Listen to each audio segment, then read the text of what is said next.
So this is the little slit where the CD goes in, like I was saying. So what you do is, over here sometimes it gets squeezed down, so take your thumbs, or your thumb, and just try to make it go up a little bit. It doesn't have to go up by a lot, because usually it doesn't take much to take in the CD, so just lift that. Or another thing you can do is take the top off and kind of force it another way.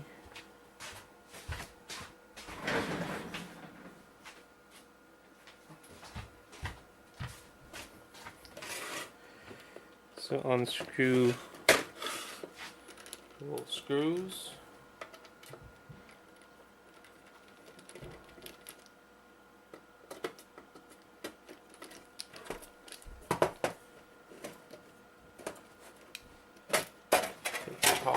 So again, you see, this is where the CD goes in. So just with your thumbs, just push up here. You can kind of see it opening. So just do that a little bit. Open up the little opening there for the CD, and it should start taking in the CDs a lot easier.